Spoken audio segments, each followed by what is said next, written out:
Bonsoir et bienvenue au 8e épisode de Vive la photo. Cette semaine, je réponds à vos questions. Mais là, par contre, avant de répondre à vos questions, moi, j'en ai une à vous poser. Ça fait des semaines que je cherche, j'ai beau investir du temps, de l'énergie, puis même des fois de l'argent, je n'arrive pas à trouver sur les réseaux sociaux une photo d'une jeune fille dans la vingtaine en bikini sur le bord de la plage qui se prend elle-même en photo, mais qui a quand même l'air surprise de se faire prendre en photo avec une quote inspirante en anglais en bas. Il y en a nulle part. Il y en a, je veux dire, j'ai beau, il y en a nulle part.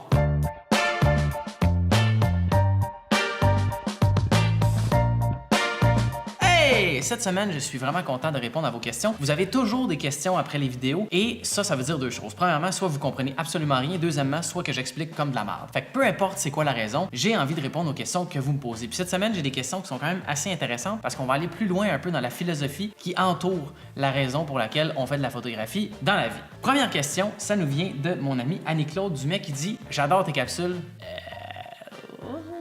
J'aimerais beaucoup que tu parles des photos en plein soleil. Difficile à faire puisque d'un côté, les gens te regardent le visage crispé et de l'autre, ils deviennent sous-exposés. J'utilise un flash, mais je n'arrive pas au résultat que je veux. » C'est une excellente question. Premièrement, j'aimerais répondre à la première partie qui dit « J'aimerais beaucoup que tu parles des photos en plein soleil. » Moi, j'ai une question pour toi et c'est pourquoi? Pourquoi faire des photos en plein soleil quand on sait qu'il n'y a personne qui aime ça se faire prendre en plein soleil? Il n'y a personne qui a une belle face sur des photos en plein soleil, puis c'est vraiment extrêmement difficile à contrôler. Pour les raisons que tu as mentionnées, il y a toujours un côté qui est très exposé, puis l'autre côté qui est sous-exposé. Ça peut se balancer avec des retouches, mais c'est vraiment compliqué. Moi, la réponse que j'ai à te donner à ce sujet-là, ça serait prends le temps de choisir ton éclairage. J'en ai parlé dans les capsules où il est question d'éclairage naturel. Il faut prendre le temps de choisir l'endroit où on photographie les gens. Par une journée où il y a plein de soleil, ce qui est intéressant, c'est que la lumière est vraiment abondante. Ensuite de ça, quand on prend le temps de faire un choix, soit qu'on va à l'intérieur, qu'on va à l'ombre, qu'on amène un diffuseur ou qu'on utilise des trucs différents. Par exemple, un flash, ça peut être une bonne idée, mais ça n'empêche pas le fait que d'un côté, le soleil est en train de nous faire cuire complètement, puis les gens ont l'air de ça. T'apprends-tu ta crise de photo?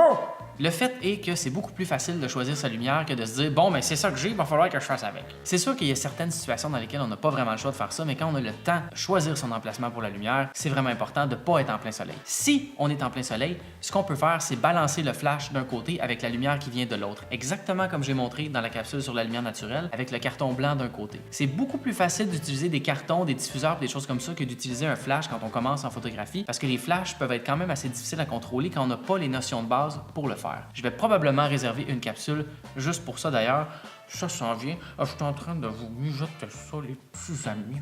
Donc, Annie-Claude, réponse courte à ta question. On choisit l'endroit où on prend la photo. Puis si jamais on ne peut pas le faire et qu'on est vraiment en plein soleil, c'est beaucoup plus facile d'utiliser un réflecteur, un diffuseur ou quelque chose pour couper de la lumière pour aider à la photo.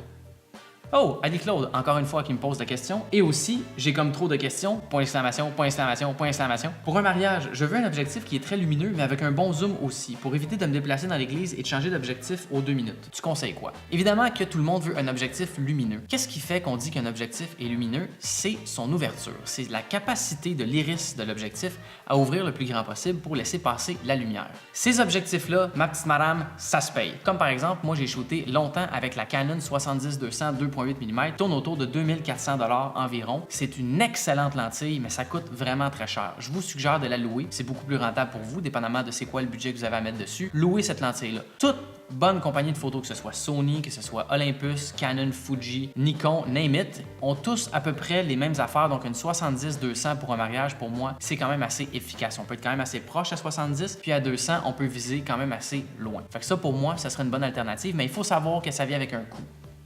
Sinon, vous pouvez toujours essayer cette lentille-là. Elle vaut 21 500 $. Rien là, moi ça traîne en change dans mon char, ça. La troisième question nous vient de Annie-Claude encore. Salut Annie-Claude. Ah, et aussi, c'est quoi le truc pour pas avoir de reflet dans les lunettes avec le flash? Ben, tout simplement, dans le fond, c'est comme si tu me posais la question, comment je fais si j'ai une flashlight dans les mains devant un miroir pour pas voir la flashlight dans le miroir? Ôte-toi de là. Finalement, ce qu'il faut faire, c'est de vraiment tasser le regard à l'extérieur des flashs. Le plus facile, ça reste d'enlever les lunettes, honnêtement. C'est une surface réfléchissante qui va attraper la lumière et qui va la réfléchir. Il n'y a pas vraiment quoi que ce soit à faire. À moins de demander à la personne d'avoir encore des lunettes, mais de faire ça comme ça. Tu vois-tu le flash? En passant, ces lunettes-là sont faites par Bon Look. C'est Sarah-Jeanne Labrosse qui les a inventées. Prochaine question nous vient de Judith Parent et ça va comme suit. Je commence tranquillement à m'équiper pour faire de la photo professionnelle, mais je n'ai toujours pas de bon flash. Je sais adapter mes paramètres, mais parfois c'est juste trop sombre. Quel flash conseillerais-tu pour commencer? Ça, c'est une excellente question. Faire de la photographie avec un flash, surtout quand on a un seul flash, ça peut devenir assez complexe. Il y a certains appareils qui ont des flashs inclus dedans. Je vous conseille pas de prendre ce flash-là pour faire de la photographie avec un flash parce qu'ils sont quand même assez limités et ils sont extrêmement difficiles à contrôler. Il y a une compagnie qui s'appelle Profoto qui est selon moi la meilleure compagnie de lumière au monde pour la photographie parce que c'est ça que j'ai. Il n'y a personne qui me paye pour vous dire ça. C'est ce que j'ai essayé dans ma vie puis c'est ce que j'ai le plus aimé. Qui ont sorti un nouveau produit qui s'appelle le Profoto A1. C'est un flash portatif qui peut se mettre sur une caméra ou qui peut se mettre à distance et être déclenché à l'aide d'un petit système radio qui va faire en sorte qu'il va faire seul sans que vous ayez à y toucher. C'est merveilleux. Sinon, chacune des compagnies qui existent, les compagnies majeures comme par exemple Sony, Canon, Nikon, Olympus, Pentax et nommer les autres, ont aussi des collections de flash. Je vous dirais pour commencer, essayez de prendre un flash ou deux flashs puis dépensez pas tout votre argent dessus. Par exemple, le Profoto A1 vaut autour de 1300 $. Pour débuter, selon moi, avec 1300 $, c'est possible de s'acheter deux speedlights, deux flashs différents, puis d'essayer de tester des choses avec ces flashs-là. Le Profoto A1, son avantage, c'est qu'il est très lumineux, il est sans fil, il est compact, il est portatif, il va très bien, il va durer longtemps, c'est la toute nouvelle technologie, c'est vraiment le fun, mais ça vient aussi avec un prix. Donc, si jamais, en tout cas moi, ce que je vous conseille, c'est d'aller sur Kijiji, pogner 2-3 vieux flashs qui fit avec votre caméra, vous achetez soit des Pocket Wizard ou des Cactus. Allez voir sur lozo.com pour voir ça. Et vous pouvez les synchroniser à distance puis essayer la photographie avec un flash. Honnêtement, en photographie, pour moi, tout est une question de budget. C'est possible de faire des belles photos avec 500 $, puis c'est possible de faire des belles photos avec 300 000 $. Ça dépend juste de ce que vous voulez faire puis c'est quoi votre objectif à la fin. Prochaine question nous vient de mon ami Lou Boucher qui m'a envoyé des photos et il me pose la question suivante. Salut Alex, je suis presque desperate avec mon habileté dans la photographie. Premièrement, il faut vraiment pas que tu te décourages. Ça prend du temps de devenir bon dans quelque chose, que ce soit le baseball, le hockey, la photographie, l'acupuncture ou whatever. Ça prend du temps avant de maîtriser quelque chose. OK? Ça, c'est juste normal. Question pour toi, peut-être sauras-tu m'aider? J'espère que oui. Comment on fait pour donner cet effet de clarté tout en faisant vraiment ressortir les couleurs dans les photos de nature? Et là, si je regarde les photos que tu m'as envoyées ici, ce sont 4 photos extraordinaires de paysages. Il y en a une dans laquelle il y a une personne. Comment on fait pour donner l'effet de clarté? Dans le fond, il faut pas sous-estimer la base en photo. Donc, avoir une bonne photo bien exposée dans un lieu enchanteur avec un sujet qui est extraordinaire, comme par exemple dans ces photos-là. Il faut pas oublier non plus que dans ces photos-là, la personne qui les a prises a choisi l'endroit et a choisi le temps de la journée à laquelle elle allait les prendre. On s'entend, OK? La personne qui est là est pas au Toys R Us des galeries d'Anjou avec un café dans les mains puis son iPhone dans l'autre puis elle essaie de prendre des photos des montagnes au loin. La personne a voyagé, a pris l'avion, a attendu toute la journée pour voir c'était quoi sa meilleure lumière et a fait la photo à partir de ce moment-là. Selon moi, dans ces photos-là, il y a 80% de bonnes bases de photos puis il y a 20% de retouches. Donnez-moi des photos comme ça qui sortent d'une caméra puis je vais être capable de faire des résultats comme ça en moins de 3 minutes, je vous le garantis, OK? Et d'ailleurs, la semaine prochaine, on va voir le logiciel Lightroom pour retoucher des photos, ça va être vraiment intéressant puis je vais vous montrer exactement comment faire. Donc, ma réponse à ta question, comment on fait pour donner l'effet de clarté?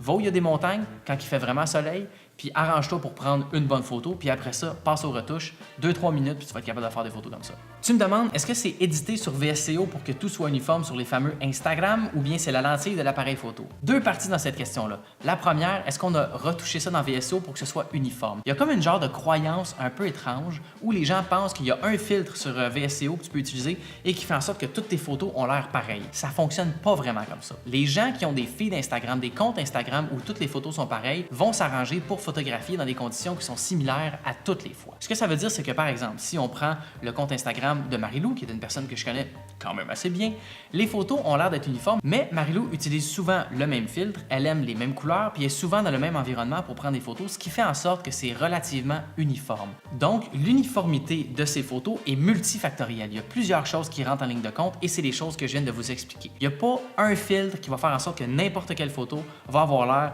de toute la même photo. Il faut faire du travail, il faut prendre le temps d'ajuster ces photos et c'est comme ça qu'on devient bon en retouche ou en édition de photographie. L'autre partie de cette question-là, est-ce que c'est la lentille photo qui a fait ça? Pas nécessairement. Je pourrais faire des photos comme ça avec un appareil à 300$, puis tu aurais de la difficulté à t'en sortir avec un appareil photo qui vaut 10 000 $. Pourquoi? Parce que j'ai l'expérience en photo que tu es en train d'acquérir. Puis c'est pas grave, c'est vraiment pas prétentieux. Je dis ça en toute humilité, ça fait 25 ans que je fais de la photo, c'est un peu normal que je sois capable de faire des bonnes photos, peu importe l'appareil. C'est le photographe qui fait l'appareil et non l'appareil qui fait le photographe. Bien sûr, il y a des appareils avec lesquels c'est plus simple d'avoir une meilleure qualité d'image, mais ça, encore une fois, si on est bon en photographie puis on est capable de servir de n'importe quel appareil, on peut arriver à des bons résultats. vous regarderez la capsule dans laquelle j'explique c'est quoi la meilleure caméra au monde. Il y a beaucoup de réponses là-dedans, puis il y a beaucoup de mythes que j'essaie de défaire pour encourager les gens à s'acheter des appareils photo et à ne pas dépenser des sommes astronomiques pour se ruiner. Prendre une photo avec un appareil de 800 $, c'est la même affaire que de prendre une photo avec un appareil à 8000 $. Honnêtement, il n'y a pas tant de différence que ça dépend juste de l'objectif qu'on a à la fin. J'espère que tout ceci a répondu à vos questions. À partir de la semaine prochaine, capsule 9, 10 et 11, on va voir Lightroom, puis je vous promets que je vais peut-être cligner des yeux pendant que je parle. Vous regarderez les autres capsules, les gens me disent que je cligne jamais des yeux. Mon conseil, la cocaïne. Bonne semaine tout le monde! Non, on finit pas comme ça? OK. Dans le fond, mercredi 20h la semaine prochaine, vive la photo, capsule numéro 9, on commence à découvrir Lightroom et toute la philosophie derrière pourquoi on retouche des photos. C'est un rendez-vous, mercredi 20h la semaine prochaine. C'est mieux ça? Alright! Il n'y a pas un chat en passant, il n'y a personne. Il n'y a pas un petit chat.